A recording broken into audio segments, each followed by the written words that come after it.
ପୁଣି ଆସିଥିଲି ମୁଁ ଗୋଟେ ପଢୁଥିଲି ବଡ ଛତା ମଠ ଯେତେବେଳେ ଆରମ୍ଭ ପୂର୍ବରୁ ଚକେଇ ଦାସ ସାହୁ ଆସି ରହିଥିଲେ ଠାକୁରଙ୍କ ସ୍ୱପ୍ନାଦେଶ ପରେ ପାନ ବିକ୍ରି କରୁଥିଲେ। ବଡ ଠାକୁର କାଳିଆ ସାନ୍ତେ ହୁଏ ମାନ ଆସିଥାନ୍ତି କଥିତ ଅଛି। ସେ ପଇସା ମାଗିଲା ବେଳେ ସେ କୁହନ୍ତି ଯେ ଆମ ବାପା ଆସିଲେ ଦେବେ। ବାପା କିଏ ସେ ବହୁତ ଦିନ ପରେ ପଚାରନ୍ତି ବାପା କିଏ ନା ବାପା ଆସୁଛନ୍ତି ହାତୀ ଉପରେ ବସି ତାଙ୍କ ବାପା କରି ବାପା ଯେତେବେଳେ ଆସନ୍ତି ତମେ ଜାଣିପାରିବ ଆମ ବାପା ଯେତେବେଳେ ଆସିବି ବାଜାର ଶୁଣି ହବ। ତାପରେ ଚକେଇ ଦାସ ଜଗିଲେ ଯେତେବେଳେ ଗଜପତି ମହାରାଜ ଗଲେ ସେତେବେଳେ ଯାଇ କହିଲେ ଯେ ଏଇଭଳି ଆପଣଙ୍କ ଦୁଇ ପୁଅ ଆସି ପାନ ଦଉଛନ୍ତି ପଇସା ଦଉନାହାନ୍ତି। ଠାକୁରେ ଗଲାବେଳକୁ ଗୋଟେ ପାଟ ଦେଇଯାଇଥିଲେ ସେଇ ପାଟ ଦେଖେଇଲେ। ଗଜପତି ପ୍ରଥମେ ତ ବିରକ୍ତ ହେଇଥିଲେ ଯେ ମୋ ପୁଅ ମାନେ କେହି ପାନ ଖାଆନ୍ତିନି, କିନ୍ତୁ ପରେ ଯେତେବେଳେ ପାଟ ଦେଖିଲେ କୁଣ୍ଡେଇ ପକେଇଲେ ତାକୁ ତୁମେ ଠାକୁରଙ୍କ ସିଧା ତମକୁ ପାନ ଖାଇଛନ୍ତି। ସେ ଯୋଉ ବାପା ଶବ୍ଦ ସେ ଯୋଉ ଚାରି କଥା ଆପଣ କେବେ ମନରେ ଆସିଛି କି ତତ୍ୱାବଧାରକ ଭାବରେ ମହାପ୍ରଭୁ? ଏଇ କଥାଟି କୋଉଠି ଆପଣ ପାଇଲେ? ମୁଁ ଗୋଟେ ବହି ଏବେ ପ୍ରକାଶ ପାଇଛି, ଏବେ ଦ୍ୱିତୀୟ ସଂସ୍କରଣରେ ପାନ ଉପରେ ପ୍ରକାଶ ପାଇଛି। ମହାପ୍ରଭୁ କିଭଳି ପାନକୁ ପାନ ସହିତ ସଂସ୍କୃତି। ମୁଁ ତ ପ୍ରଥମ ଥର ପାଇଁ ଶୁଣୁଛି ଏ ବିଷୟରେ ମତେ କିଛି ଜ୍ଞାନ ନାହିଁ, ଜଣା ନାହିଁ। କିନ୍ତୁ ଏହାର ଆପଣଙ୍କ ପ୍ରଶ୍ନ କଣ? ପ୍ରଶ୍ନ ହଉଛି ମୋର ଯେ କେବେ ଏମିତି ମନକୁ ଆସିଛି କି ଯେ ଆପଣ ମହାପ୍ରଭୁଙ୍କର ତତ୍ୱାବଧାରକ ହିସାବରେ ସେ ଯୋଉ ମହାପ୍ରଭୁ ଯଦି ବା କହିଥାନ୍ତି ଚକେଇ ଦାସଙ୍କୁ ଯେ ମୋ ବାପା ହେଉଛନ୍ତି ଗଜପତି ମହାରାଜ, ତେଣୁ ସେଭଳିଆ କେବେ ଆସିଛି କେବେ ମନ ଭିତରେ ଯେ ମୁଁ ତତ୍ୱାବଧାରକ ଠାକୁରଙ୍କୁ କହିବି? ଆମେ ତ ମୂଳରୁ କହିଲୁ ଯେ ଗଜପତି ହେଉଛନ୍ତି ସେବକ। ମହାପ୍ରଭୁ ଯୋଉ ସୁଯୋଗ ଦଉଛନ୍ତି ସେବାର ସେଇ କାମଟି ଗଜପତି କରିଚାଲନ୍ତି। ଆଉ ଦେଖିବାକୁ ଗଲେ ବର୍ତ୍ତମାନ ପରିସ୍ଥିତିରେ ଦୁଇଟି ସେବା ଆମେ ଦେଖିପାରୁଛେ। ଗୋଟେ ହଉଛି ଶ୍ରୀମନ୍ଦିରର ପରମ୍ପରା ଅନୁସାରେ ପ୍ରତ୍ୟକ୍ଷ ଭାବରେ ମହାପ୍ରଭୁଙ୍କର ସେବା। ସେଥିରେ ମୁଖ୍ୟ ପର୍ବ ଗୁଡ଼ିକରେ ଯଥା ସ୍ନାନ ଯାତ୍ରା, ରଥଯାତ୍ରା, ପଦଯାତ୍ରା ଗଜପତି ନିଜେ ସେବାରେ ଥାନ୍ତି। କିନ୍ତୁ ବର୍ଷ ଯାକ ପ୍ରତ୍ୟେକ ମାସରେ ଗଜପତି ମହାରାଜଙ୍କ ସେବା ଅଛି ଶ୍ରୀମନ୍ଦିରରେ, ତାକୁ ଗଜପତି ମହାରାଜଙ୍କର ଯେ ପ୍ରତିନିଧି ବିଜୁ ସେବକ ସିଏ କରନ୍ତି। ଇଏ ହେଲା ଗୋଟେ ପ୍ରକାର ଧାର୍ମିକ ଦୃଷ୍ଟିକୋଣରୁ ସେବା। ଆଉ ଗୋଟେ ହଉଛି ମହାପ୍ରଭୁଙ୍କର ସଂସ୍କୃତି ପ୍ରଚାର, ସେ ଗୋଟେ ସେବା। ଆମେ ଏଇ ଦୁଇଟି ସେବାକୁ ଦେଖୁଛେ। ସଂସ୍କୃତି ପ୍ରଚାରର ସେବା ତ ବର୍ଷ ଯାକ ଚାଲିଛି। ଯୋଉଠି ଯୋଉଠି ମହାପ୍ରଭୁଙ୍କର ମନ୍ଦିର ନିର୍ମାଣ ହଉଛି, ଓଡ଼ିଶା ଭିତରେ ହଉ, ଓଡ଼ିଶା ବାହାରେ ହଉ, ବିଦେଶରେ ହଉ, ସେଠି ସେମାନେ ଯଦି ଚାହାନ୍ତି ଆମେ ଯାଇକି ସେବା ଅଛି। ଆଉ ଦ୍ୱିତୀୟଟି ଅବଶ୍ୟ ହଉଛି ପ୍ରଶାସନିକ ସେବା। ଏଇଟା 1960 ପୂର୍ବେ ଭିନ୍ନ ପ୍ରକାର ଥିଲା। ଗଜପତି ଥିଲେ ସୋଲ୍ ଟ୍ରଷ୍ଟି। ମନ୍ଦିରର ତାଙ୍କୁ କୁହାଯାଉଥିଲା ପ୍ରଶାସନିକ ଦାୟିତ୍ୱରେ ରାଜା ସୁପ୍ରିଣ୍ଟେଣ୍ଡେଣ୍ଟ କୁହାଯାଉଥିଲା। ଏଇଟା ବ୍ରିଟିଶ ସମୟ କଥା। ତା ପୂର୍ବରୁ ଯେତେବେଳେ ରାଜତନ୍ତ୍ର ସମ୍ପୂର୍ଣ୍ଣ ଭାବରେ ଥିଲା, ସେ ଥିଲେ total custodian, total caretaker, total trust ଥିଲେ ଶ୍ରୀମନ୍ଦିରର ଆରମ୍ଭରୁ। ଅବିକା 1960 ପରେ ତାର ପରିବର୍ତ୍ତନ ହେଇଛି, ଯାହାଦ୍ୱାରା ଗଜପତିଙ୍କ ଠାରୁ 1960 ମସିହାରେ ରାଜ୍ୟ ସରକାର ମନ୍ଦିର ପରିଚାଳନା ଦାୟିତ୍ୱ ବହନ କରିଛନ୍ତି ଏବଂ ରାଜ୍ୟ ସରକାରଙ୍କ ଅଧୀନରେ ଯେଉଁ ମ୍ୟାନେଜିଂ କମିଟି ମାଧ୍ୟମରେ ସେମାନେ ନିଯୁକ୍ତି କଲେ, ସେଥିରେ ଗଜପତି ଅଧ୍ୟକ୍ଷ ଅଛନ୍ତି। ସେ ମ୍ୟାନେଜିଂ କମିଟି ମାଧ୍ୟମରେ ମନ୍ଦିରର ପରିଚାଳନା ହେଉଛି। କିନ୍ତୁ ମ୍ୟାନେଜିଂ କମିଟିରେ ଗଜପତିଙ୍କର ଦାୟିତ୍ୱ ଅନ୍ୟ ଯେତିକି ସଦସ୍ୟମାନେ ଅଛନ୍ତି ତାଙ୍କ ସାଙ୍ଗରେ ସମାନ। ଜଣ ଆମେ ଅଛୁ, ସମାନ ଭାବରେ ଆମେ ଯୋଗଦାନ କରୁ, କାହାର ଅଧିକ ସ୍ଥିତି ବା କମ୍ ସ୍ଥିତି ନାହିଁ। ସୋ ଏଇଟା ଗୋଟେ collective functioning, collective decision making process.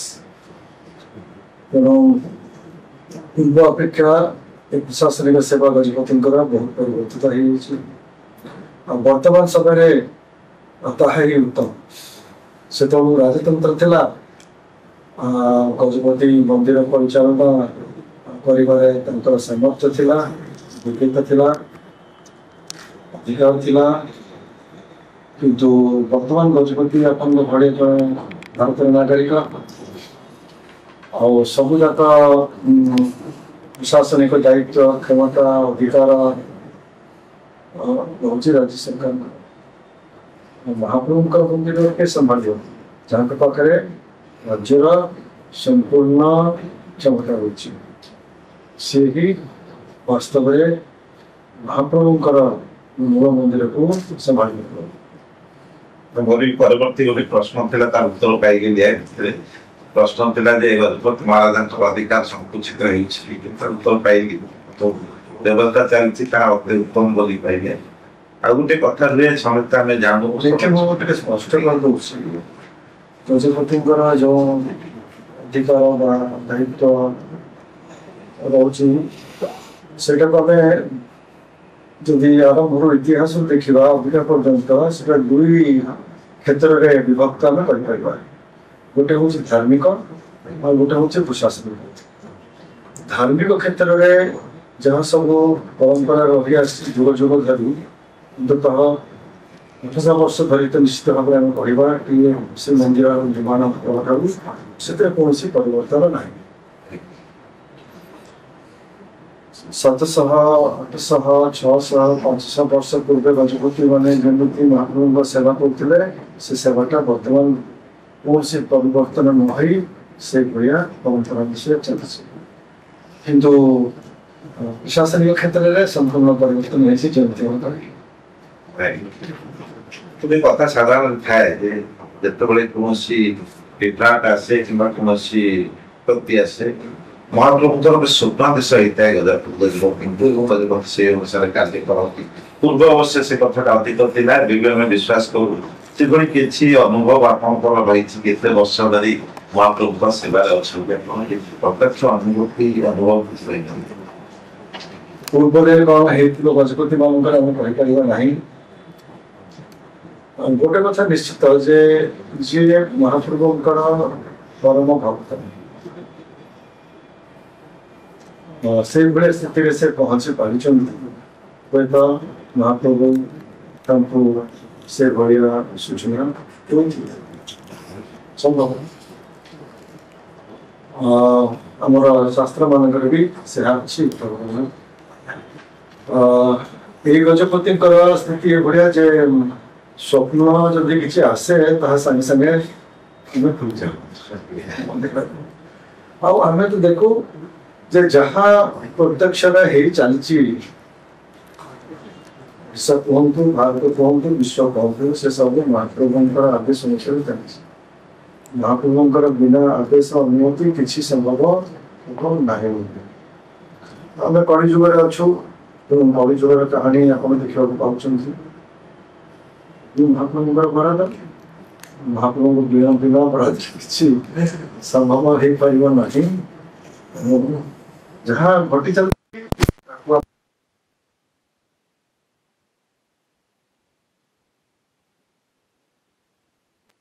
ଆପଣ ମଧ୍ୟ ଲିଖିଛନ୍ତି, ପରାମର୍ଶ ଦେଇଛନ୍ତି ନ କରିବା ପାଇଁ। କିନ୍ତୁ ଏହା ସତ୍ତ୍ୱେ ଗତକାଲି ନୂଆଦିଲ୍ଲୀରେ ମଧ୍ୟ କମଳାନଗରରେ ଗୋଟେ ହୋଇଛି ଏବଂ ଦିଲ୍ଲୀର ମୁଖ୍ୟମନ୍ତ୍ରୀ ମଧ୍ୟ ସେଥିରେ ସାମିଲ ହୋଇଛନ୍ତି। ଏଇ ଜିନିଷଟି ଦେଖିଲା ପରେ, ବାରମ୍ବାର କହିଲା ପରେ କ'ଣ ଆସୁଛି ମନକୁ? ପ୍ରକୃତରେ କାହିଁକି ଏପରି ଘଟୁଛି? ରାଜନୀତିରେ ଥିବା ଲୋକମାନେ ବି ସମ୍ପୃକ୍ତ ହଉଛନ୍ତି। କମଳନଗର ଦିଲ୍ଲୀରେ ଯୋଉ ହେଲା, ସେ ରଥଯାତ୍ରା କୋଉ ସଂସ୍ଥା ଦ୍ୱାରା ଅନୁଷ୍ଠିତ ହେଇଛି ଆପଣ ଜାଣିଛନ୍ତି? ନାଇଁ, କେବଳ ଆମେ ମୁଖ୍ୟମନ୍ତ୍ରୀଙ୍କ ଟ୍ୱିଟକୁ ନେଇକି ଏସବୁ ସେଇଟା ଗୋଟେ ବୁଝିବାକୁ ହବ। କାରଣ ଇସ୍କନ ସଂସ୍ଥା ସାଙ୍ଗରେ ଆମର ଅନେକ ବର୍ଷ ହେଲା ଆଲୋଚନା ଚାଲିଛି ଏହି ପ୍ରସଙ୍ଗରେ ଯେ ଅଦିନିଆ ରଥଯାତ୍ରା ବନ୍ଦ ହବ। ବହୁ ବର୍ଷ ପରେ ଇସ୍କନର ଯେଉଁ ସର୍ବୋଚ୍ଚ ଭାରତୀୟ ସଂସ୍ଥା ଅଛି, ତାହାକୁ କୁହାଯାଏ ଇସ୍କନ ଗଭର୍ଣ୍ଣିଂ ବଡି କାଉନସିଲ, ମୁମ୍ବାଇରେ ତାଙ୍କର କାର୍ଯ୍ୟାଳୟ। ସେମାନେ ନିଷ୍ପତ୍ତି ନେଲେ ଆଲୋଚନା ପରେ ଯେ ଭାରତ ଭିତରେ ଅଦିନିଆ ରଥଯାତ୍ରା ହେବ। ଶ୍ରୀମନ୍ଦିର ପରମ୍ପରା ଅନୁସାରେ କରିବେ। ଆଉ ମୁଁ ଯାହା ବି ସୂଚନା ରଖିଛି ସେମାନେ ସେଇ ଭଳିଆ ତାଙ୍କର କାର୍ଯ୍ୟକ୍ରମ କରୁଛନ୍ତି। ଅନ୍ୟ ସମୟରେ ସେମାନେ ତାଙ୍କର ଉତ୍ସବ ବିଗ୍ରହକୁ ନେଇକି ଯାତ୍ରା କରୁଛନ୍ତି, ସଂକୀର୍ତ୍ତନ ଯାତ୍ରା କରୁଛନ୍ତି, ଗୁରୁ ପରମ୍ପରାକୁ ନେଇକି ଯାତ୍ରା କରୁଛନ୍ତି, ସେଥିରେ କିଛି ଅସୁବିଧା ନାହିଁ, ପରମ୍ପରା ଅନୁସାରେ କରନ୍ତି। କିନ୍ତୁ ଚତୁର୍ଥ ବିଗ୍ରହକୁ ଅନ୍ୟ ସମୟରେ ମନ୍ଦିର ବାହାରକୁ ଯାତ୍ରାରେ ନ କାଢନ୍ତୁ, ସେଇଟା ସେମାନେ ରାଜି ହେଇଥିଲେ। ତ ଆପଣ ଯୋଉ କହୁଛନ୍ତି କମଲନଗରରେ ଗତକାଲି ହେବା ଖବରକାଗଜରେ ବାହାରିଛି ସୂଚନା, ସେଟା ଇସ୍କନ କରୁଛନ୍ତି କି ଆଉ କୌଣସି ସଂସ୍ଥା କରିଛି ସେଟା ଆମକୁ ଦେଖିବାକୁ ହବ। କିନ୍ତୁ ଏଇଟା ସମ୍ପୂର୍ଣ୍ଣ ଶ୍ରୀ ଜଗନ୍ନାଥ ସଂସ୍କୃତି ପରମ୍ପରା ଶାସ୍ତ୍ର ବିରୋଧୀ କାର୍ଯ୍ୟକ୍ରମ, ଏଥିରେ କୌଣସି ସନ୍ଦେହ ନାହିଁ। ତାକୁ ନିଶ୍ଚିତ ଭାବରେ ଆମମାନେ ଶ୍ରୀମନ୍ଦିର ପ୍ରଶାସନ ତରଫରୁ ଆଗେଇ ନେବା। ଆଉ ଯଦି ଦିଲ୍ଲୀର ମୁଖ୍ୟମନ୍ତ୍ରୀ ଏଥିରେ ଯୋଗଦାନ କରିଛନ୍ତି ସେ ଜାଣିନାହାନ୍ତି ଯେ ଇଏ ଗୋଟେ ପରମ୍ପରା ଓ ଶାସ୍ତ୍ରର ଉଲ୍ଲଂଘନ ହେଇକି କାର୍ଯ୍ୟକ୍ରମ ହେଉଛି, ଜଣାଇବା। କିନ୍ତୁ ଭାରତ ଭିତରେ ଏଇଭଳିଆ ରଥଯାତ୍ରା ଆଉ ହବ ବୋଲି ଆମେ ଆଶା କରୁନଥିଲୁ। ଇସ୍କନ ସାଙ୍ଗରେ ଯୋଉ କଥାବାର୍ତ୍ତା ହେଲା, ଏଇ ରଥଯାତ୍ରାଟା ଇସ୍କନ କରିଛନ୍ତି କି ଆଉ କେହି ସ୍ଥାନୀୟ ଲୋକ ସଂସ୍ଥା କରିଛନ୍ତି ତାକୁ ଆମକୁ ଦେଖିବାକୁ ହବ। କିନ୍ତୁ ଭାରତ ବାହାରେ ଇସ୍କନର ବର୍ଷ ଯାକ ରଥଯାତ୍ରା ଆଉ ସ୍ନାନଯାତ୍ରା ଚାଲିଛି।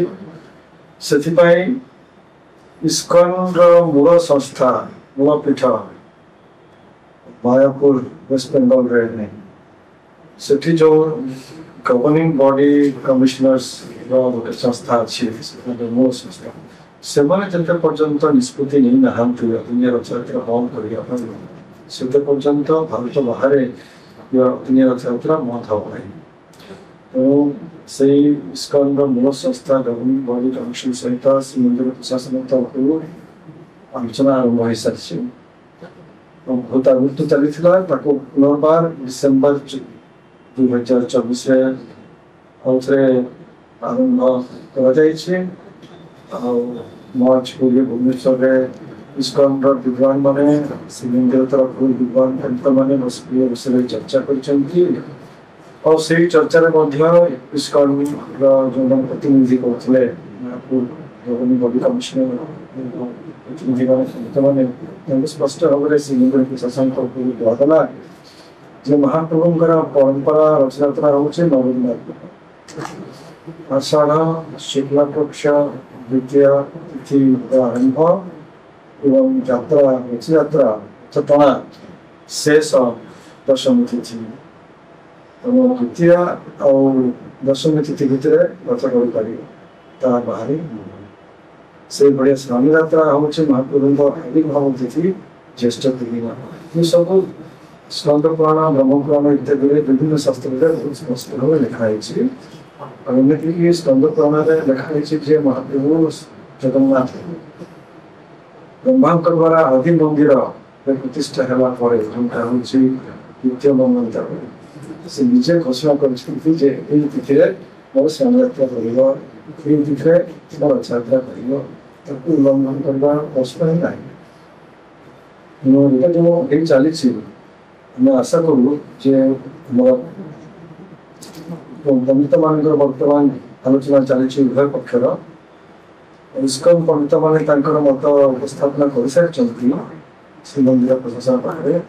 ଶ୍ରୀମନ୍ଦିର ପ୍ରଶାସନ ଥିବା ପଣ୍ଡିତମାନେ ବର୍ତ୍ତମାନ ତାଙ୍କର ଉତ୍ତର ପ୍ରସ୍ତୁତ ପ୍ରାୟ କରିସାରିଛନ୍ତି। ଅତି ଶୀଘ୍ର ଇସ୍କନ ମାୟାପୁର ହେଡକ୍ୱାର୍ଟର୍ସକୁ ସେମାନେ ପଠେଇବେ। ଆମେ ଆଶା କରୁ ଯେ ଇସ୍କନ ମାୟାପୁର ଅନୁକୂଳ ମତ ପ୍ରକାଶ କରିବେ, ଯେମିତି ତାଙ୍କର ଭାରତୀୟ ସଂସ୍ଥା ନିଷ୍ପତ୍ତି ନେଇସାରିଛନ୍ତି ଯେ ଅଦିନିଆ ରଥଯାତ୍ରା କରିବେ ନାହିଁ, ସେଇଭଳିଆ ସମଗ୍ର ବିଶ୍ୱରେ ଭାରତ ବାହାରେ ଅଦିନିଆ ରଥଯାତ୍ରା ବନ୍ଦ ହବ ବୋଲି ଆମେ ଆଶା କରୁ। ଗୋଟେ କଥା ଏବେ ଏବେ ଆସିଲା, ଯେତେବେଳେ ଭାରତ ପାକିସ୍ତାନ କିଛି ବିବାଦ ବୃଦ୍ଧି ହେଇଥିଲା ଯେ ପୁରୀ ଶ୍ରୀମନ୍ଦିରକୁ ନେଇ ତାର ସୁରକ୍ଷାକୁ ନେଇ ଜଣେ ୟୁଟ୍ୟୁବର ଯେ ପାକିସ୍ତାନ ସହିତ ସମ୍ପର୍କରେ ଅଛନ୍ତି ସେ ମଧ୍ୟ ପୁରୀ ଆସିଥିଲେ, ଶ୍ରୀମନ୍ଦିର ପାଖରେ ରହିଥିଲେ, ଫଟୋ ଉଠେଇଥିଲେ। ତୁ ସୁରକ୍ଷା ନେଇକି ପ୍ରଶ୍ନ ଉଠିଲା, କେବେ ଗଣପତି ମହାରାଜଙ୍କ ମନରେ ସେ ପ୍ରଶ୍ନ ଆସିଛି କି ଯେ ମନ୍ଦିରର ସୁରକ୍ଷା ନେଇ କୌଣସି ଅଧିକ କିଛି କରିବାର ଆବଶ୍ୟକତା ଅଛି? ଶ୍ରୀମନ୍ଦିର ଆରମ୍ଭରୁ ବହୁ ପୂର୍ବରୁ ଗୋଟେ हाई रिस्क कैटेगरी रही सुरक्षा दृष्टि विशेषकर टेररिस्ट मानकर एक्शन कौन आक्रमण को लेकिन बहुत आगु सब रही केंद्र सरकार पाखे राज्य सरकार पाखे तार सब डॉक्यूमेंटेशन अच्छी तेणु श्रीमंदिर सुरक्षा हूँ राज्य सरकार और केंद्र सरकार संपूर्ण दायित्व से निश्चित भाव में जहाँ उपयुक्त व्यवस्था ये आमर श्रीमंदिर परिक्रमा प्रतिष्ठा है अनुष्ठित है से सुरक्षा दृष्टि बहुत किसी सुविधा मिलला कारण परिक्रमा निर्माण पूर्व श्रीमंदिर निकट को और श्रीमंदिर चतुर्पार्श्व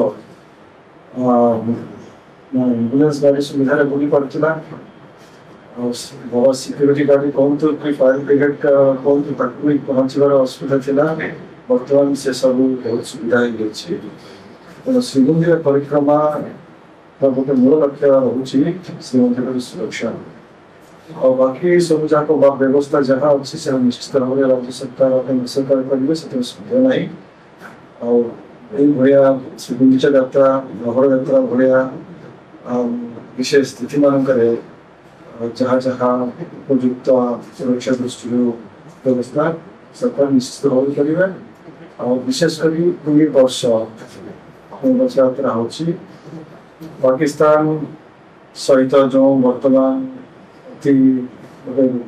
टेंशन फिल्ड परिस्थिति सृष्टि टेररिस्ट एक्टिविटी द्वारा अक्षेत्र रखी निश्चित भाव में वर्ष विशेष भाव में आम राज्य सरकार और केंद्र सरकार श्रीमंदिर सुरक्षा रथ यात्रा सुरक्षा और समग्र वर्तमान सुरक्षा व्यवस्था करते संभव है जो व्यवस्था सरकार नौकरी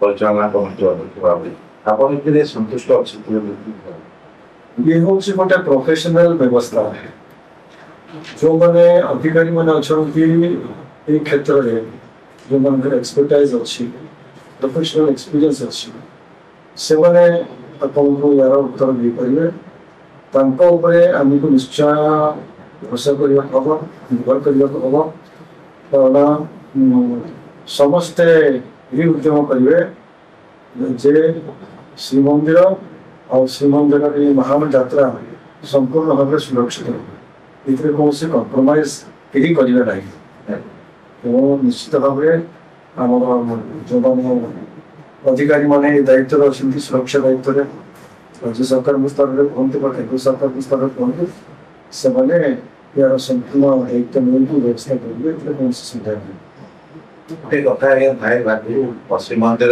कस्तूर व्यवहार होता गजपति महाराज जो चेरा कम गज आगे देखते जाऊला से परंपरा धीरे धीरे बंद हो साधारण लोक मैंने जानी केमी कहे गजपति महाराज परंपरा को आम रक्षा करवा दरकार दरकार कमे बंद हो ठीक अच्छे तो हम कहवा ना किंतु राजतंत्र में जहाँ सुविधा रही पारा गणतंत्र हुए से कौन समस्या देखा मिल पाए जमी प्रजा सेवा आम जाचु आम जन्म पूर्व आम घरे जेजेबापा बापा समय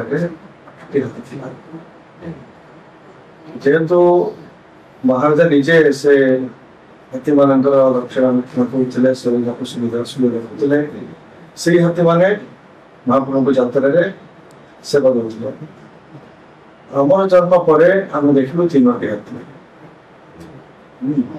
और से 3टी हाथी चंदन यात्रा सेवा हो यात्रा सेवा हो सब योगदान करुले से गोटे यात्रा गोटे अंग भाव से कार्यक्रम होता बहुत शोभनीय होता किंतु ये 3टी हाथी गला तो गजपति हाथी रखिपारे ना से व्यवस्था ना कि सुविधा ना राज्य सरकार से परंपरा को आगे नवाई नंदनकानन रु हाथी आनिले कथा होछि आम घरे जो हाथी माने छोट बयस रही रोले सेमती ट्रेनिंग होता से छोट बड़ू से भिड़ भितर रथ यात्रा कहतु चंदन यात्रा कहतु भिड़ भितर जाकि पूरा कंट्रोल होकर अभ्यास थिला किंतु नंदनकानन जो हाथी आसला से भिड़ भितर नौना सी तो हाथी आसला चेन बांधिक नेले गोड़ खंडिया है इत्यादि एवं आस्ते आस्ते बंद होगा कारण से देखा हम जे भक्त मान सेफ्टी यहाँ हूँ प्राधान्य नवा जो यात्रा भिड़ भितर हाथी को लेकिन विपद हमार सृष्टि हम से कामटा केवल सरकार कर नंदनकानन हाथी जो परिस्थिति बुझला से गोटे बड़ प्रश्न चिन्ह रहा आस्ते आस्ते ताहा बंद हो कस्तूरी कथा कहले वो से राजतंत्र को आम जीव भारी नेपाल महाराजा उत्कल महाराजा भीतर घनिष्ठ संपर्क आमती गजपति श्रीमंदिर को लेकिन महाप्रभु को लेकिन पारंपरिक स्थिति से बढ़िया नेपाल महाराजा सेपटे पुष्पतिनाथ पाखे स्थिति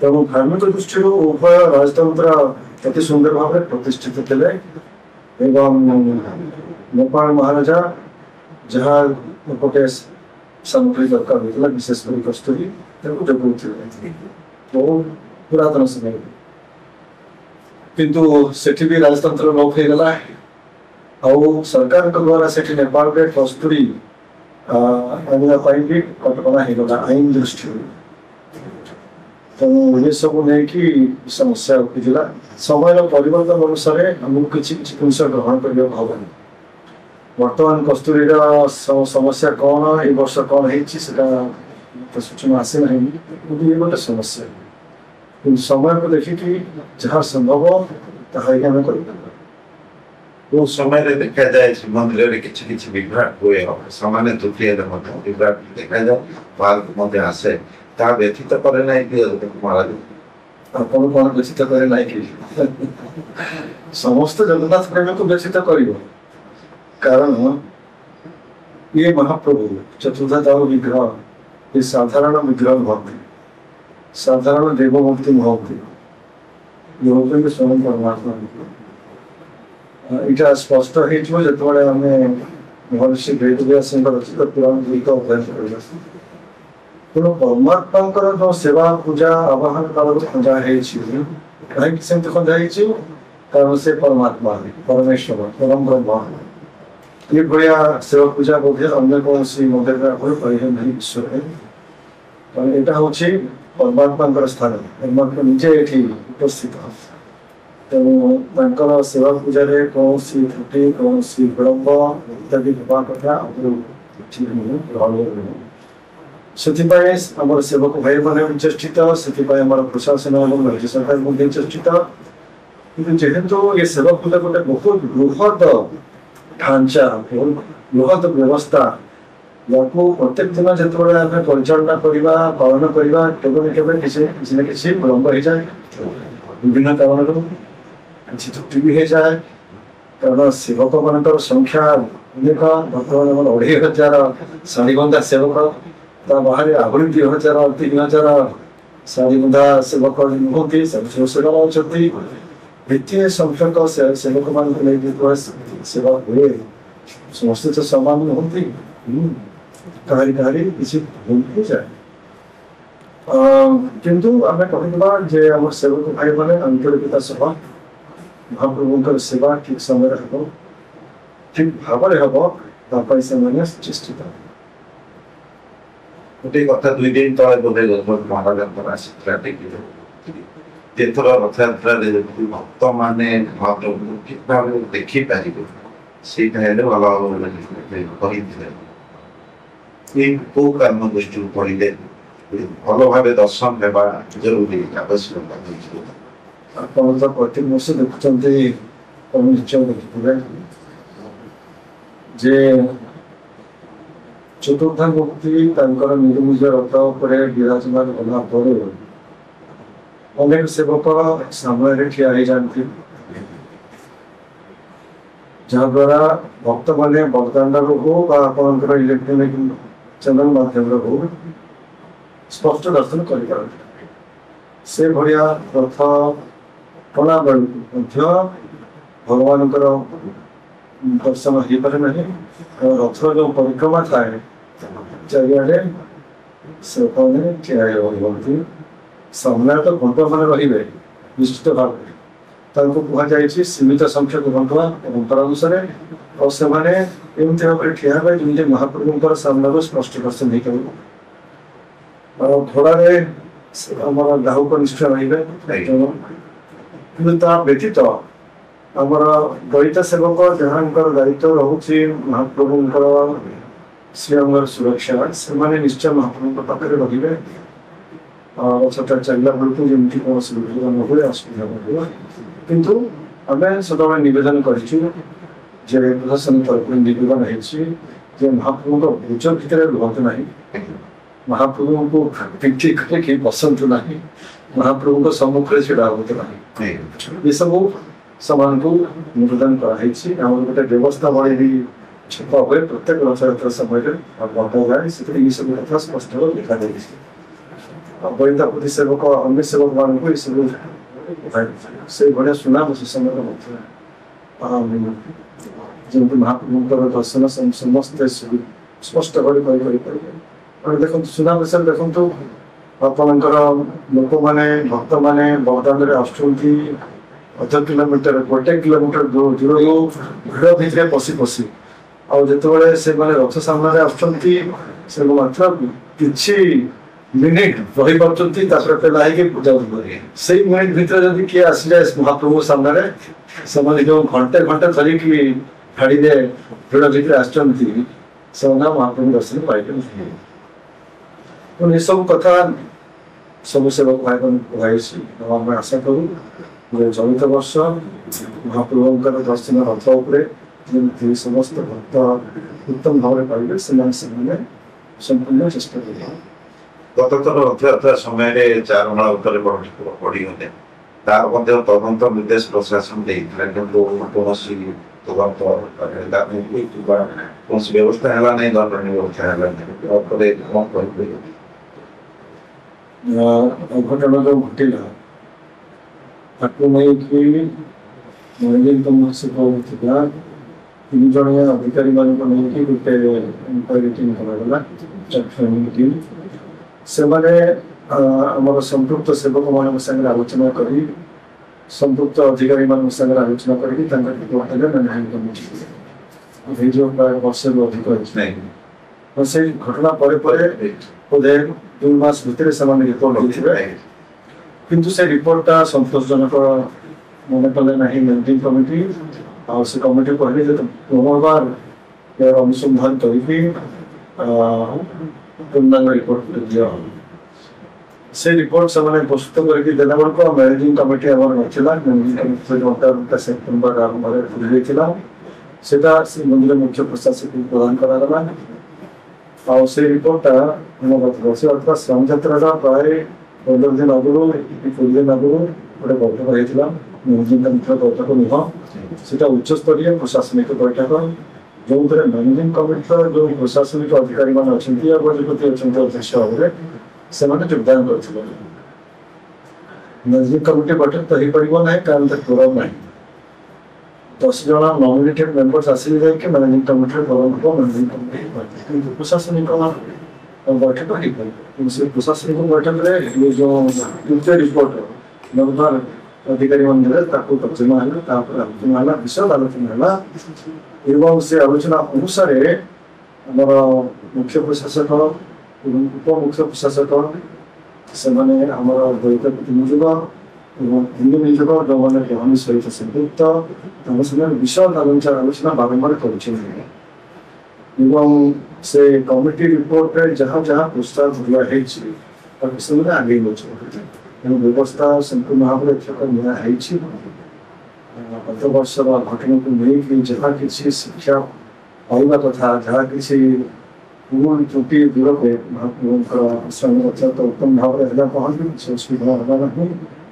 ଆମେ ଆଶା କରୁ ସେ ଭଳିଆ ଯେ ସେ ଗୁରୁଚ ଯାତ୍ରା ପହଞ୍ଚି ଆଲୋକ ବିଜୟ ପହଞ୍ଚି ଭଗଡ଼ା ପହଞ୍ଚି ଏବଂ ମେଳାଧି ପହଞ୍ଚି महाप्रभुଙ୍କର ଚତୁର୍ଥ ପ୍ରଦାନ କରି ଯେମିତି ଉତ୍ତମ ଭାବରେ ହେବ ସେ କାମ ରଖୁଛୁ। ଏଥର ପ୍ରଥମତଃ ଦେଖାଗଲା ଯେ ରଥଯାତ୍ରାର ନିମନ୍ତ୍ରଣ ପାଇଁ ମୁଖ୍ୟ ପ୍ରଶାସକ ରାଜ୍ୟପାଳଙ୍କୁ ଲେଖିଲେ ନିମନ୍ତ୍ରଣ ଜଣାଇଲେ। ବିରୋଧୀ ଦଳ ନେତାଙ୍କୁ ମଧ୍ୟ କିଛି ସେବାୟତ ଯାଇ ନିମନ୍ତ୍ରଣ ଦେଲେ, ଯୋଉଟା ଆଗରୁ କେବେ ଦେଖାଯାଇ ନଥିଲା ଯେ ରଥଯାତ୍ରା ତରଫରୁ ରଥଯାତ୍ରା ପାଇଁ ନିମନ୍ତ୍ରଣ ଦେବା ଭିଆଇପି ଭିଭିଆଇପି ନାମ ସେଇଟା ଆପଣ କେମିତି ଦେଖୁଛନ୍ତି?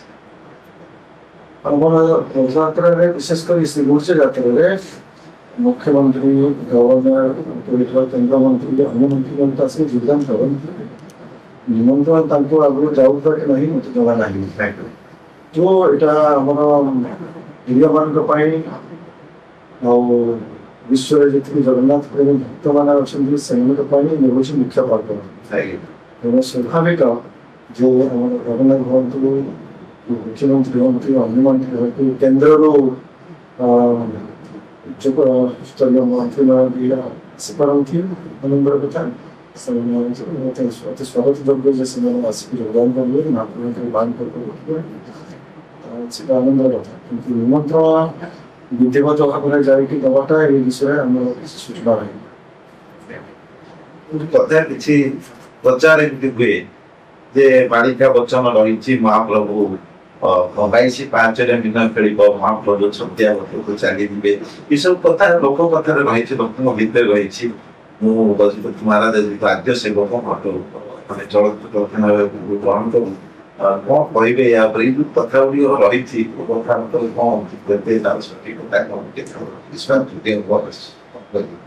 देखु मनीषा महाप्रभु जो निर्णय कले आम पूर्व कथा स्मरण कर वर्तमान वर्तमान जापर भविष्य जानवर आम कौन अधिकार नहीं जदि आवश्यकता था महाप्रभु निश्चय से क्षमता भी दे देना कहीं काली कथा काली आसो महाप्रभु जमी चाहते सेमती आसो आम कर्म जमी हो से अनुसार आम जीवन आसो भविष्य कथा आम जानवर आवश्यकता नहीं। अच्छा ये जो पुराण कथा कहते भविष्य पुराण कहतु अच्युतानंद जो ग्रंथ गुड़िक कहतु युवाक एमती छंद लेखा ही थाए साधारण लोक बुझी पारे ना गोटे धाड़ी 10टी अर्थ बाहर पार केवल महापुरुष मान जना अच्छी त्रिकालदर्शी महापुरुष जन थे अच्युतानंद महापुरुष से त्रिकालदर्शी से जानते किंतु सेटा आम साधारण लोक मान नुह आमको भविष्य कथा जानवर आवश्यकता नहीं जब था महापुरुष से क्षमता आम समस्त देना अर्थात तुम से विषय चिंता कर ना तुम सत्कर्म परिचाल कौन हो जड़े अच्छा बस नियंत्रण कर छाड़ दिया निजर सत्कर्म परिचाल और तार फलाफल तार परिणाम निश्चित भाव आसो महाप्रभु देवे तेणु आम ये सब कथा जहाँ लिखाई विषय चिंतन करना ना भविष्यटा आम छाड़दे महाप्रभु निजर सत्कर्म कर व्यक्तिगत कथा पुरी गजपति वंशजों मध्य कहार वीरत्व शासन और प्रजावत्सलता प्रभावित प्रत्येक गजपति पूर्व सम्मत थे से उत्कल साम्राज्य परिचालना हिंदू साम्राज्य परिचालना उत्तर साम्राज्य परिचालना एवं एपटे महाप्रभुंकर सेवा राज्य सेवक परंपरा निश्चय अति निष्ठार सहित पाली पालन कर କୌଣସି ଜଣକୁ ଆମେ ଅଲଗା କରିକି ଦେଖିପାରିବା ସମସ୍ତଙ୍କର ଜୀବନ ଆଉ ତାଙ୍କର କାର୍ଯ୍ୟରୁ ଆମେ କିଛି କିଛି ଦିଗ୍ଦର୍ଶନ ପାଇପାରିବା। କିନ୍ତୁ ଇଏ ହେଉଛି ଗୋଟେ ମହାନ ପରମ୍ପରା ଯୋଉଟା ହଉଛି ସନାତନ ବୈଦିକ ସଂସ୍କୃତିର ଗୋଟେ ଉତ୍ତମ ଅଙ୍ଗ ପରିପ୍ରକାଶ। ତେଣୁ ପ୍ରତ୍ୟେକ ମହାରାଜା ଯେଉଁମାନେ ଉତ୍ତର ପ୍ରଦେଶରେ ଆସିଛନ୍ତି ସେମାନେ ଉତ୍ତର ସାମ୍ରାଜ୍ୟ ମହାପୁରୁଷଙ୍କର ସଂସ୍କୃତି ଓ ଆନ୍ତରିକତା ସହିତ ଆଗେଇ ନେଉଛନ୍ତି ଯେତେ ଦୂର ସେମାନେ କରିପାରିବେ। ଅଫଗାନ ମୁଗଲ ଆସିବା ପୂର୍ବରୁ ପରିସ୍ଥିତି ଭିନ୍ନ ଥିଲା। ଅଫଗାନ ମୁଗଲ ସାମ୍ରାଜ୍ୟ ଆସିଲା ପରେ ପରିସ୍ଥିତି ବଦଳିଗଲା। ତାଙ୍କର ସେଇଭଳିଆ ସ୍ୱାଧୀନ ସ୍ଥିତି ଆଉ ରହିଲା ନାହିଁ। ତାକୁ ମରାଠା ଆଉ ଇଂରେଜମାନେ ଆସିଲେ ଆହୁରି ତାଙ୍କର କ୍ଷମତା ସୁନିଶ୍ଚିତ ହେଇଗଲା। କିନ୍ତୁ ଏସବୁ ଐତିହାସିକ ପରିସ୍ଥିତି ଭିତରେ ସେମାନେ ନିଷ୍ଠାର ସହିତ ଯାହା କରିପାରୁଛନ୍ତି ଆମର ଓଡ଼ିଶାର ସମାଜ ପାଇଁ, ଓଡ଼ିଶାର ଭକ୍ତମାନଙ୍କ ପାଇଁ, ଜଗନ୍ନାଥ ସଂସ୍କୃତି ପାଇଁ ନିଶ୍ଚିତ ଭାବେ ସେମାନେ କରିଛନ୍ତି। ମହାରାଜା କାହାକୁ ଅଧିକ ଭଲ ପାଆନ୍ତି? କାହାକୁ ଅଧିକ ଭଲ ମାନେ କାହାକୁ ଅଧିକ ଭଲ ପାଆନ୍ତି?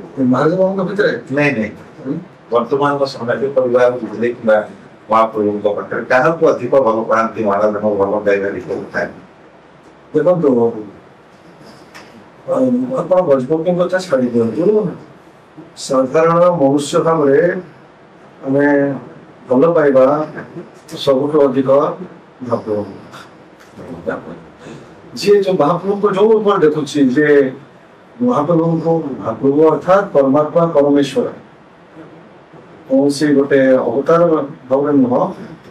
ଆମେ ସେଇ ପରବ୍ରହ୍ମକୁ ବିଭିନ୍ନ ରୂପରେ ଉପାସନା କରିପାରିବା। ଯିଏ କୃଷ୍ଣ ଉପାସନା କରୁଛନ୍ତି ସେ କୃଷ୍ଣଙ୍କୁ ଭଲ ପାଇବେ, ଶ୍ରୀରାମ ଉପାସକ ଅଛନ୍ତି ସେ ରାମଚନ୍ଦ୍ରଙ୍କୁ ଭଲ ପାଇବେ। ସେହି ଏକ ପରମାତ୍ମାଙ୍କୁ ଏସବୁ ରୂପ ଗଣେଶଙ୍କ ଉପାସନା କରୁଛନ୍ତି ସେ ଗଣେଶଙ୍କୁ ଭଲ ପାଇବେ। ଅର୍ଥାତ୍ ଆମର ପ୍ରେମ ଭଲ ପାଇବା ସଦାବେଳେ ସେହି ଭଗବତ ସତ୍ତା ଚରଣରେ ରହିକି ପହଞ୍ଚିବା। ଆଜିର ଗଜପତି ଉତ୍କଳବାସୀଙ୍କ ପାଖରେ ଜଗନ୍ନାଥ ପ୍ରେମୀଙ୍କ ହୃଦୟରେ କିଭଳି ଭାବେ ରହିବାକୁ ସବୁବେଳେ ଚାହିଁଛି? ସେଟା କଣ ମୁଁ କହିପାରିବି କି? ସେଇଟା ଯିଏ ଗଜପତିକୁ ଦେଖନ୍ତି ତାଙ୍କର ବ୍ୟକ୍ତିଗତ ଭାବନା ଉପରେ ନିର୍ଭର। ଆମେ କେବଳ ଏତିକି ଜାଣିଛେ ଯେ ଏଇ ପରିବାରରେ ଜନ୍ମଗ୍ରହଣ କରି ଏଇ ପରିବାରର ଯେଉଁ ଦାୟିତ୍ୱ ରହିଛି, ଯେଉଁ ପରମ୍ପରା ରହିଛି, ଯେଉଁ ସଂସ୍କୃତି ରହିଛି, ଅର୍ଥାତ୍ ପ୍ରଥମତଃ ମହାପ୍ରଭୁ ସେବକ ଭାବରେ ତାକୁ କେମିତି ଆମେ ଉତ୍ତମ ଭାବରେ ପାଳନ କରିବା। ଇଏ ହେଉଛି ଜୀବନର ପ୍ରଥମ ପ୍ରଧାନ ଲକ୍ଷ୍ୟ।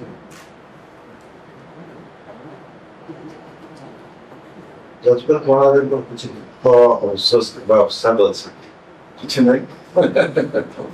ଯାହା ମୁଁ କହିଲୁ ଯାହା ହଉଛି ମହାପ୍ରଭୁଙ୍କର ବରାଦ ଅନୁସାରେ ହଉଛି।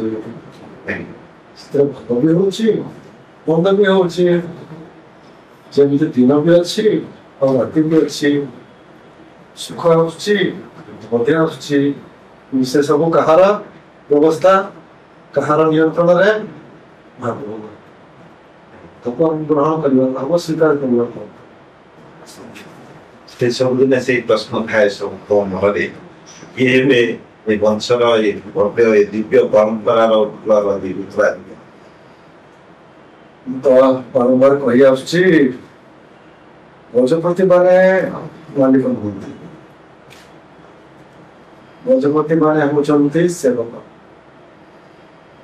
ଆପଣ ଜାଣିଥିବେ ଯେ ଅନଙ୍ଗ ଭୀମଦେବ 2 ବର୍ଷ ଧରି ସେ ରାଜମୁକୁଟ ଗ୍ରହଣ କଲେ ନାହିଁ। କାହିଁକି? ସେ କହିଲେ ମାଲିକ ସମ୍ରାଟ ମହାରାଜ ଧୀରାଜ ସ୍ୱୟଂ ଜଗନ୍ନାଥ ଅନୁକରଣ କରୁଛନ୍ତି। ତେଣୁ ସେବକକୁ ନିଯୁକ୍ତି ଯିଏ କରନ୍ତି मालिक किए महाप्रभु जगन्नाथ। तो आमे व्यक्तिगत भाव में संपूर्ण भाव में महाप्रभु उपरे छाड़िए से कथा और मैं भाबू जिते बड़े भी इतिहास रे जो गजपति परंपरा आसचंती से महाप्रभु कृपा द्वारा ही आसचंती। महाप्रभु कृपा पर नथिले तार संभव नथिले। किंतु जदि आम केवल परंपरा को देखा ताहा गजपति वंश अति स्पष्ट भाव में अच्छी श्रीमंदिर परंपरा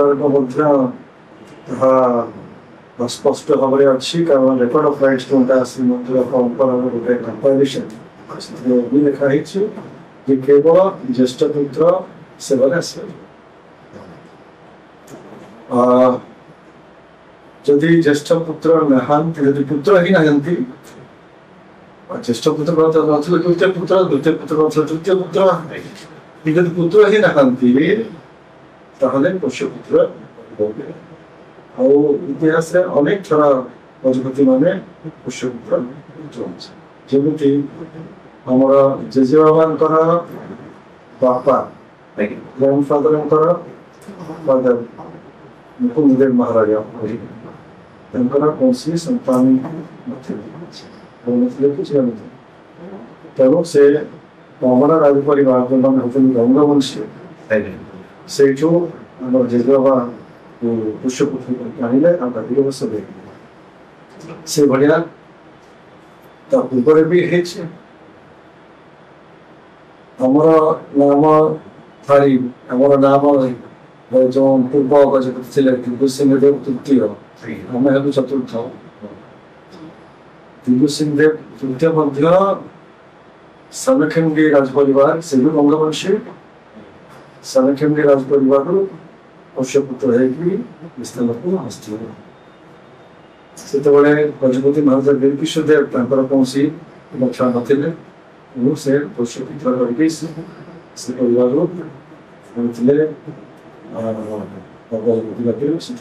इतिहास जदि पोष्यपुत्र नहांती गजपति क्या से चयन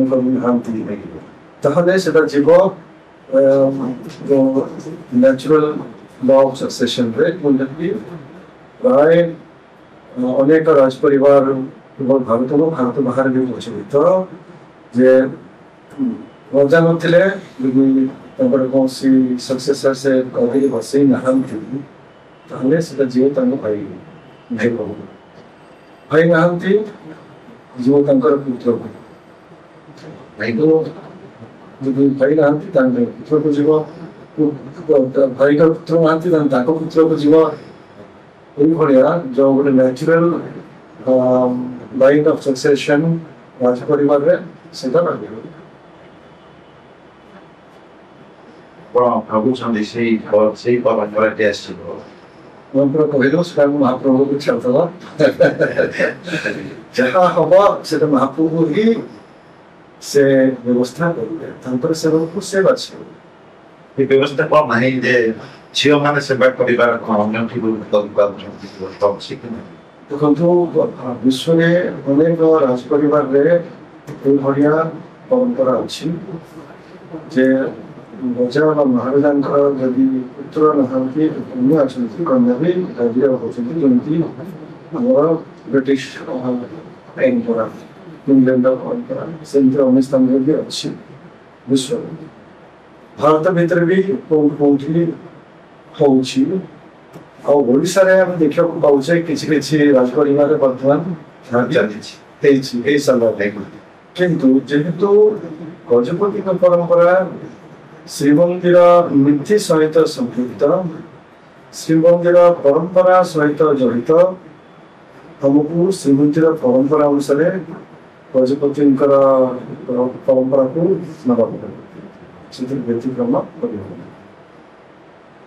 शेष प्रश्न रहा रथयात्रा पुणी बहुत संख्यार भक्तर विड़ हम तेना आम क्रमागत भाव देखु पुरी को अधिक संख्यार भक्त श्रद्धा आसुच्च भक्त आसवे ये आग्रह कर गोटे पहुँची पाए ये व्यवस्था भक्त मान को कौन करेंगे माने श्रीक्षेत्र को नहीं आसवे निश्चित भाव आसतु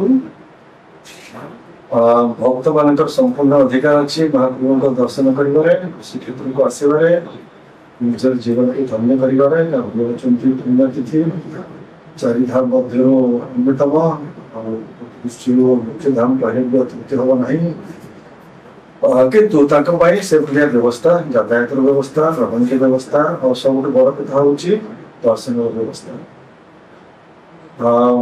यातायात व्यवस्था तो निश्चय सरकार करुँच असुविधा ना रमणी व्यवस्था क्रमे क्रमे आहरी सब निर्माण हो असुविधा ना किंतु समस्या रोचे बस हमारा विशेष कर देखुचे कोविड जो 2-3 वर्ष हम श्रीमंदिर परिक्रमा उन्मोचन भक्तमान संख्या बहुत वृद्धि चलती श्रीमंदिर से आम समस्त चिंतित कारण भक्त मान थे नाट्यमंडप प्रवेश कले जगवान प्रवेश कले भीषण भीड़ सम्मुखीन होती असुविधा विशेषकर स्त्री लोक बयस तेणु या समाधान करने से उद्यम चलती आशा करें निजे करे नाट्यमंडप जो भावी व्यवस्था योजना पाए कम मिल सारी शासन सरकार राज्य सरकार आलोचना सहित कार्यक्रम करें जगमन भी सुविधार व्यवस्था हो चिंता कर किंतु यहाँ वर्तमान व्यवस्था किंतु यार पूर्णांग समाधान हम जिते बड़े और गोटे योजना जो श्रीमंदिर प्रशासन करा कार्यकारी से योजनाटा हूँ श्रीमंदिर अभ्यर्थना केन्द्र जो वर्तमान श्रीमंदिर मुख्य कार्यालय अच्छी बरदान श्रीमंदिर अभ्यर्थना केन्द्र श्रीमंदिर रिसेप्शन केन्द्र भर 3,400 भक्त सुविधा क्यू सिस्टम भर रही रहणी व्यवस्था किसी भोजन पर व्यवस्था रही पारे एयर कूलर हो पारे जो सब सुविधा रही बरदान खरा काकर वर्ष लाइन रे छिड़ा हबार आवश्यकता रहा से फेज वाइज भर को जी द्वारा कौन हम ना गोटे रेगुलेटेड वे दर्शन व्यवस्था हो पार जो मैंने भर को जी से माने गोटे डिजिटल सिस्टम करने सिस्टम करने स्लॉट आसले से जमी आम जदि ट्रेन रे जीवा सिनेमा घर को जीवा से समय आसले आम जा पहुँचू तेणु आम जाचु अमुक समय पहुँचे दिन 12टा बेलू पहुँचले आम एंट्री हम से अभ्यर्थना केन्द्र पूर्व आम जीवा ना जो छिड़ा आम बाहर बुलिकी बाकी श्रीक्षेत्र दर्शन करवा गुंडीचा मंदिर जावा बुली दर्शन करवा विभिन्न मठमाड़ी मंदिर देखा और ठीक समय आम अभ्यर्थना केन्द्र भितर पहुँचवा आम दर्शनटा सुविधा अभिज्ञ कौन होना कहीं जापर ना दर्शन और दर्शन विफल से लाइन में छिड़ा जाती घंटे 2 घंटा 3 घंटा तेणु से हम ना जिते बड़े आम श्रीमंदिर अभ्यर्थना केन्द्र निर्माण हम समय दरकार अच्छी कारण जिते बड़े आप श्रीमंदिर कार्यालय नूतन स्थान को जीव से गृहटी अभ्यर्थना केन्द्र भाव में व्यवहार हो श्रीमंदिर कार्यालय अन्यत्र जीव जो से गृहटी नूतन भाव में निर्माण हम जो बर्तमान नरेंद्र महाराज उभय स्थान को मिसेकी भव्य श्रीमंदिर कार्यालय से श्रीमंदिर कार्यालय कलापर अभ्यर्थना केन्द्र ये सब योजना है आप जहाँ असुविधा देखुं सब दिन ଦୂର ହେଇଯିବ। ଭକ୍ତ ମାନେ ଯେତେ ଅଧିକ ଭକ୍ତ ଆସନ୍ତୁ ପଛେ ସୁବିଧାରେ ମହାପ୍ରଭୁଙ୍କୁ ଦର୍ଶନ କରିବେ। ଗତ ବର୍ଷ ଭିତରେ ଦୁଇଟି କଥା ସମ୍ମୁଖ ଆସିଛି, ଯୋଉଟା ଚାରିଦ୍ୱାର ଖୋଲା କଥା ଆଉ ରଥ ଭଣ୍ଡାର ଗଣତି ମନ୍ତ୍ରୀ କଥା। ଯଦିଓ ଖୋଲା ହୋଇଛି, ଗଣତି ମନ୍ତ୍ରୀ ହେଇନାହିଁ। ଗଜପତି ମହାରାଜଙ୍କର କଣ ପରାମର୍ଶ ରହିବ ସରକାରଙ୍କ ଏ କ୍ଷେତ୍ରରେ? କିଛି ବକ୍ତବ୍ୟ ଏବେ ଆସିଛି ଗଣମାଧ୍ୟମରେ ମହାରାଜ କଣ ରହିବ ପରାମର୍ଶ? ଯଦି ଗଣତି ଶୀଘ୍ର କରି ରଥ ଭଣ୍ଡାରକୁ ପୁଣି ଥରେ ସ୍ଥାୟୀ ରଖିବା କିମ୍ବା ଚାରିଦ୍ୱାର ଖୋଲା ଉପରେ କଣ ରହିବ? ଚାରିଦ୍ୱାର ଅଛି, ବ୍ୟବହାର ନାହିଁ। ବନ୍ଦ ରଖିବା ପାଇଁ ଇତିହାସରେ ଚାରିଦ୍ୱାର କରାହେଇନି। ଆମର ଶ୍ରୀମନ୍ଦିର ପରିକ୍ରମା ଯେତେବେଳେ ନିର୍ମାଣ ଥିଲା, କାମ ଚାଲିଥିଲା, ସେତେବେଳେ କିଛି ବାର ବନ୍ଦ କରିବାକୁ ବାଧ୍ୟ ଶାସନ ହେଲା। କିନ୍ତୁ ଶ୍ରୀମନ୍ଦିର ପରିକ୍ରମାର କାମ ସରିଲା ପରେ ଆଉ ବନ୍ଦ ରଖିବାର ଆବଶ୍ୟକତା ନାହିଁ, ଦ୍ୱାର ଖୋଲା ହେଲା। କିନ୍ତୁ ଦ୍ୱାର ଖୋଲିଦେଲେ ଯେ ଭକ୍ତମାନେ ସୁବିଧାରେ ଦର୍ଶନ କରିବେ ତାହା ନୁହେଁ। ଦ୍ୱାର ଯୋଉ ଖୋଲା ହେଲା, ସେ ଦ୍ୱାରରେ କିଏ ପ୍ରବେଶ କରିବେ, କୋଉ ସମୟରେ ପ୍ରବେଶ କରିବେ, କୋଉ ଦ୍ୱାରରୁ ପ୍ରସ୍ଥାନ କରିବେ, ସେଟା ପ୍ରଶାସନିକ ନିୟନ୍ତ୍ରଣରେ ରହିବ। କିନ୍ତୁ ଦର୍ଶନ ବ୍ୟବସ୍ଥା ପାଇଁ ସ୍ୱତନ୍ତ୍ର ଭାବରେ ବ୍ୟବସ୍ଥା କରିବାକୁ ହେବ। ଦ୍ୱାର ଖୋଲା ଏବଂ ଦର୍ଶନ ଭିତରେ କୌଣସି ସମ୍ବନ୍ଧ ବାସ୍ତବରେ ନାହିଁ। ଦର୍ଶନ ସୁବିଧା ପାଇଁ ଯାହା ଆମେ କହିଲୁ, ବର୍ତ୍ତମାନ ସିଷ୍ଟମ ଚାଲିଛି। ଆଉ ଭିତରେ ନାଟ ମଣ୍ଡପ ଜଗମୋହନରେ ଫେଜ୍ ୱାଇଜ୍ ସେମାନେ ଭିତରକୁ ଯାଉଛନ୍ତି, ଯାହାଦ୍ୱାରା ଅସୁବିଧା ରହୁଛି। ନାଟ ମଣ୍ଡପରେ ଭେହିକିଲ୍ ସିଷ୍ଟମର ପ୍ରସ୍ତାବ ସ୍ଥିର ହେଇସାରିଛି, କାର୍ଯ୍ୟ କରିବ। ଏଗୁଡ଼ା ସବୁ ଦର୍ଶନ ବ୍ୟବସ୍ଥା ପାଇଁ ନିହାତି ଦରକାର। ଆଉ ତାହା ପାଇଁ ଯାହା ଆମେ କହିଲୁ ଯେ ସ୍ଥାୟୀ ବ୍ୟବସ୍ଥା ହେଉଛି ବାକି ଆମ ମୋବାଇଲ ଇନଭେଣ୍ଟରି ବିଷୟରେ ଦୁଇଟି କାର୍ଯ୍ୟ ଯୋଉଟାକି ଅନେକ ବର୍ଷ ହେଲା ଆମେ ସମସ୍ତେ କହି ଆସୁଥିଲେ, ନବୀନଙ୍କ ଠାରୁ ନିଷ୍ପତ୍ତି ନିଆ ଚାଲିଥିଲା ଯେ ରତ୍ନ ଭଣ୍ଡାରର ଆପଣ ଦେଖନ୍ତୁ ଗର୍ଭଗୃହ, ତାପରେ ଜଗମୋହନକୁ ଲାଗିକି ରତ୍ନ ଭଣ୍ଡାର, ରତ୍ନ ଭଣ୍ଡାର ଦୁଇଟି କମ୍ପ୍ଲେକ୍ସ। ତେଣୁ ଗର୍ଭଗୃହର ମରାମତି ସୁନ୍ଦର ଭାବରେ ଲୋକ ଆଗରୁ ହେଇଗଲା। ଜଗମୋହନର ମରାମତି ବି କିଛି ବର୍ଷ ପୂର୍ବେ ଲୋକ ଆଗରୁ ହେଇଗଲା। କିନ୍ତୁ ଜଗମୋହନକୁ ଲାଗିକି ରତ୍ନ ଭଣ୍ଡାର ଚେଷ୍ଟା କରାଯାଉନଥିଲା, ବନ୍ଦ ହେଇଥିଲା। ଆପଣ ଯାଇକି ସବୁ ପୂର୍ବରେ ସବୁ ଘଟଣା ଗୁଡ଼ିକ ଜାଣିଲା, ରତ୍ନ ଭଣ୍ଡାର ଭିତର ରତ୍ନ ଭଣ୍ଡାର ଖୋଲା ହେଇପାରିଲା ନାହିଁ। ଚାକିରି ନଥିଲା, ସେତେବେଳକୁ ଜଣା ପଡ଼ିଯାଇଥିଲା ଯେ ଭିତର ରତ୍ନ ଭଣ୍ଡାର ସ୍ଥିତି ହେଉନି। ସବୁ ତାଙ୍କର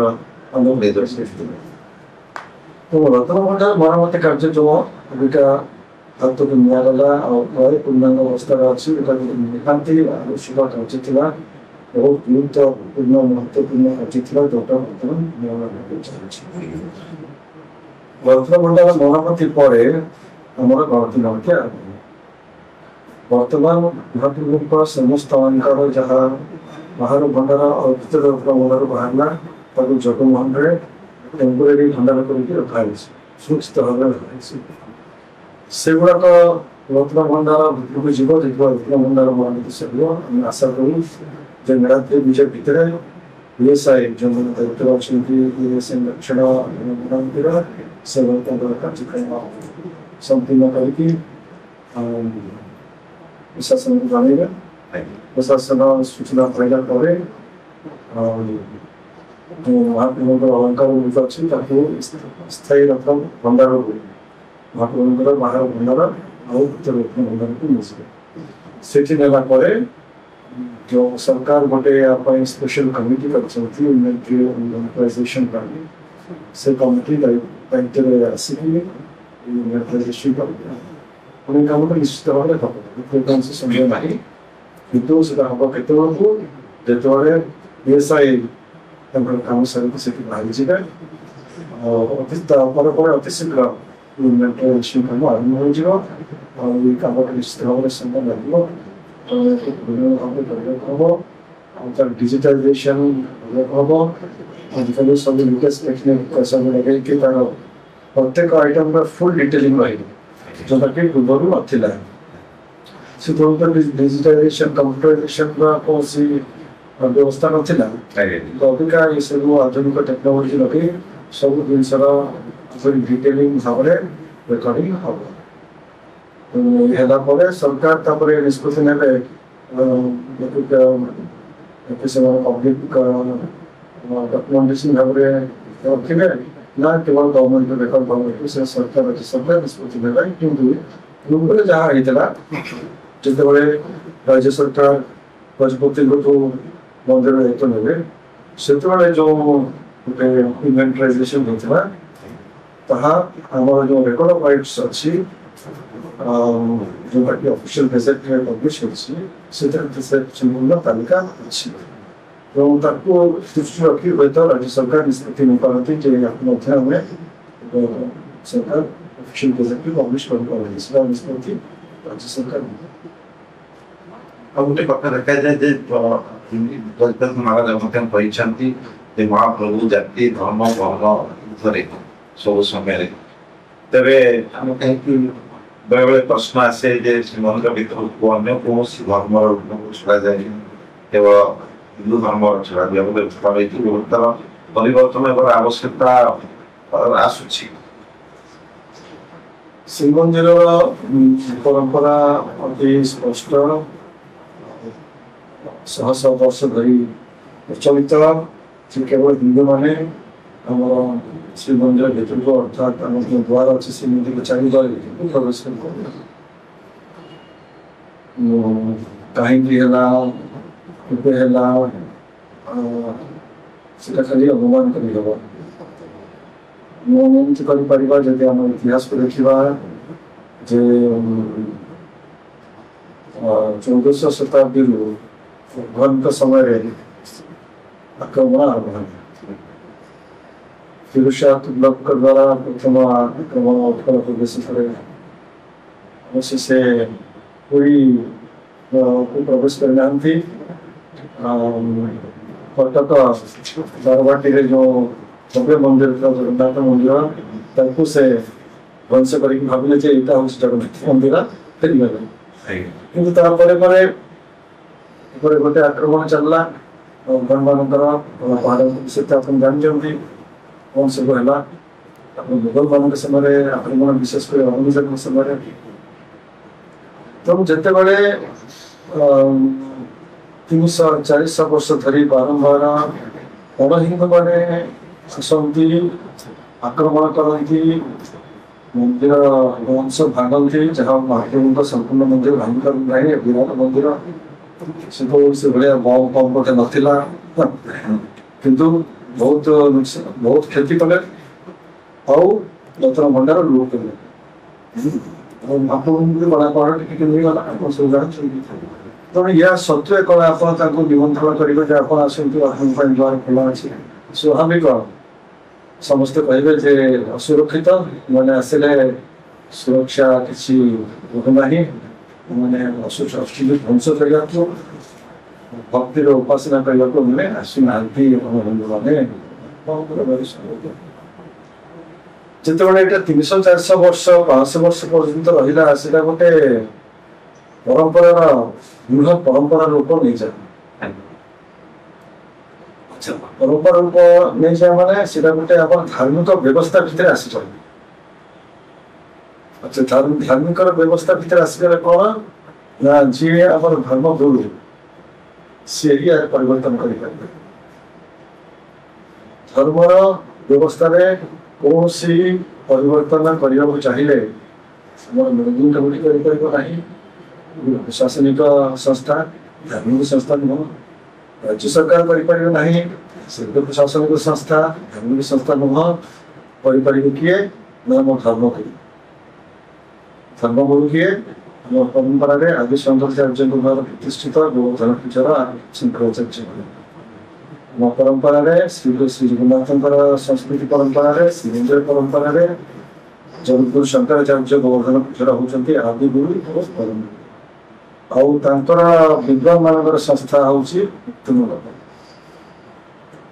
तेणु यही धर्म गुरु माने आचार्य माने ही यार निर्णय नहीं पारे जदि यही जो कटकणा अच्छी केवल हिंदू माने ही प्रवेश करेंगे अच्छी विचार किए करेंगे केवल धर्म धर्म आचरण आउ कहीं निष्पत्ति गोटे धार्मिक दृष्टिकोण यार आउ गोटे दृष्टिकोण अच्छे हूँ प्रशासन दृष्टिकोण बर्तमान विश्व जो स्थिति टेररिज्म तो मूल अच्छी कि तार जो विपद एत बढ़ी बढ़ी चलती तो जदि आप सबू धर्मर लोक भितर को छाड़े श्रीमंदिर सुरक्षा कौन आप निश्चित करें यहाँ राज्य सरकार और केंद्र सरकार को चिंता कर गोटे बड़ प्रश्न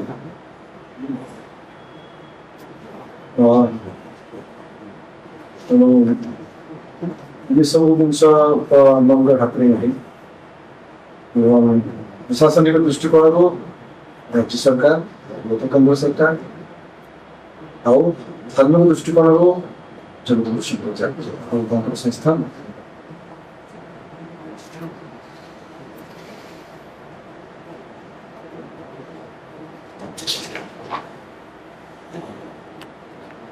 सब हो गला सारी बात हो गया अनेक समय गोटे चर्चा आसिଥାଏ अनेक राज परिवार राजनीति गजपति महाराज ना चर्चा को से केवे आसी ना कि राजनीति कौन संस्कृति रखी ना केवे एमती निमंत्रण आसो कि मन कि आसार अच्छी आसिले आप राजनीति गढ़े गजपति तो आरंभ राजनीति अच्छा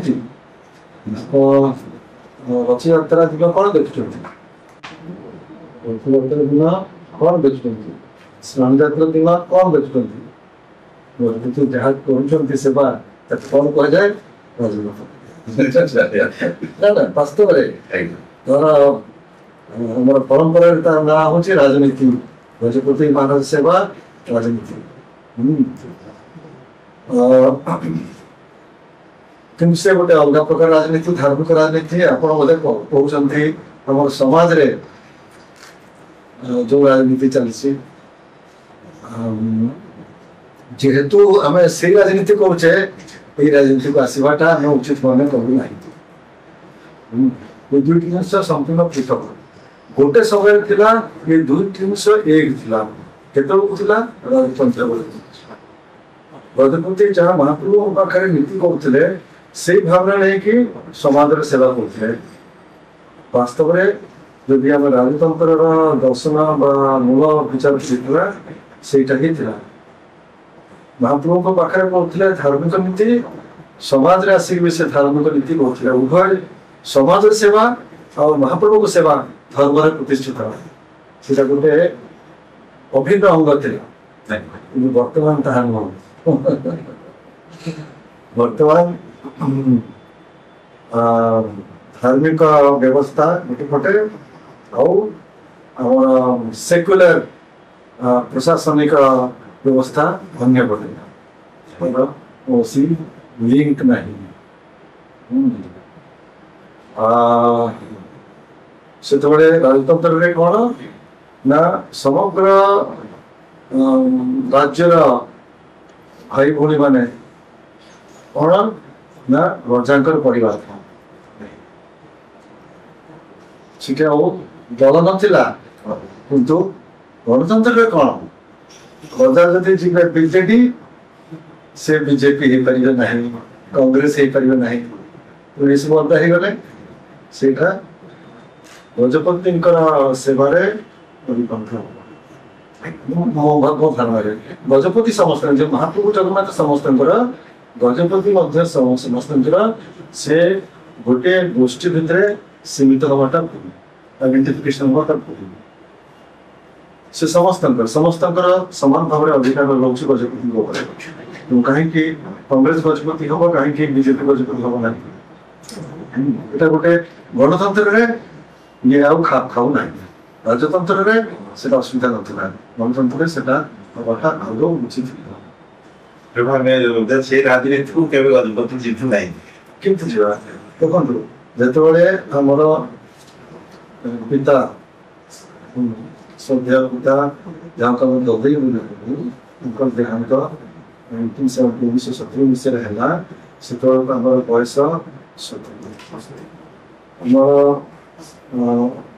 ବୟସ ପଲିଟିକ୍ସରେ ଯିବା ପାଇଁ ବି ହୋଇନଥିଲା 18 ବର୍ଷ ହେଇନି। ସେତେବେଳକୁ ଯେଉଁ ସବୁ ମୁଖ୍ୟ ଦଳମାନେ ଥିଲେ ରାଜନୈତିକ ଦଳ ସମସ୍ତେ ଆସିଥିଲେ ଯେ ଆମର ପାଖକୁ ଆସନ୍ତୁ, ଆମ ପାଖକୁ ଆସନ୍ତୁ, ସବୁ ସୁବିଧା କରିଦେବା। କିନ୍ତୁ ମହାପ୍ରଭୁଙ୍କ କୃପା ଯେ ମୂଳରୁ ହିଁ ଆମର ଭାବନା ବିପରୀତ ଥିଲା। ଯେଉଁ ଗଜପତିଙ୍କୁ ଆଜିର ରାଜନୀତି ଭିତରେ ଗଣତାନ୍ତ୍ରିକ ରାଜନୀତି ଭିତରେ ରହିବାଟା ଉଚିତ ନୁହେଁ, ମୂଳରୁ ହିଁ ଆମେ ଗଲୁନାହିଁ। କିନ୍ତୁ ଅନେକ ବର୍ଷ ଧରି ବିଭିନ୍ନ ରାଜନେତା ମାନେ ଆମ ସାଙ୍ଗେ ସମ୍ପର୍କ ରହିଲେ କାଳେ ଗଜପତି ଆସିଯିବେ, କାହିଁକି ନା ତାଙ୍କ ବାପା ଥିଲେ ରାଜନୀତିରେ, ତାଙ୍କର କକା ଥିଲେ ରାଜନୀତିରେ, ଉନି କାହିଁକି ରହିବେ ନାହିଁ। କିନ୍ତୁ ବର୍ତ୍ତମାନ ତ ସମସ୍ତେ ବୁଝିଗଲେଣି ଆଉ ସେ ପ୍ରସ୍ତାବ ଆସୁନାହିଁ, ଆସିବା ବି କଥା ନୁହଁ। ଶେଷ କହିଲି ଗୋଟେ ଆପଣ ଯେତେବେଳେ ସାମ୍ନା କରନ୍ତି ମହାପ୍ରଭୁ କାଳିଆଙ୍କ ମନରେ କଣ ଆସିଲେ? କିଛି ଆସେ ନାହିଁ। ଦେଖନ୍ତୁ ଯେତେବେଳେ ଆପଣ ମହାପ୍ରଭୁଙ୍କ ବା କୌଣସି ଦେବାଦେବୀଙ୍କ ଉପାସନା କରୁଛନ୍ତି ଆପଣଙ୍କୁ ଶୂନ୍ୟ ହେଇଯିବା କଥା। ଶୂନ୍ୟରେ ମିଶିବା ପାଇଁ ଆପଣଙ୍କୁ ଶୂନ୍ୟ ହେବାକୁ ହବ, ମନକୁ ସମ୍ପୂର୍ଣ୍ଣ ସ୍ଥିର କରିବାକୁ ହବ। କେବଳ ମହାପ୍ରଭୁଙ୍କର ଚିନ୍ତନ, ଆଉ କୌଣସି ଜିନିଷ ମନରେ ଆସିବା କଥା ନୁହେଁ। ତାହେଲେ ଯାଇକି ସେ ସେବାଟା ବାସ୍ତବ ସେବା ହବ। ସେଥିପାଇଁ ଆମକୁ ଚେଷ୍ଟା କରିବାକୁ ହୁଏ ପ୍ରତ୍ୟେକ ଦିନ ଯୋଉଟା ଅଭ୍ୟାସ କରୁ ତାହା ହିଁ ସେ ସମୟରେ ଆସିଯାଏ। ତେଣୁ ଦୈନିକ ଜୀବନଯାପନ, ଦୈନିକ ସାଧନା ନିତାନ୍ତ ଆବଶ୍ୟକତା। ଯଦି ଆମେ ବାସ୍ତବରେ ମହାପ୍ରଭୁଙ୍କର ସେବା କରିବା ଠିକ ସେଇ ମୁହୂର୍ତ୍ତରେ ଠିକ ଭାବନା ଆସିବ ଯଦି ଆମର ଦୈନିକ ଜୀବନରେ ଆମେ ସେ ଭାବନାଟା ଆଣିପାରୁଛୁ।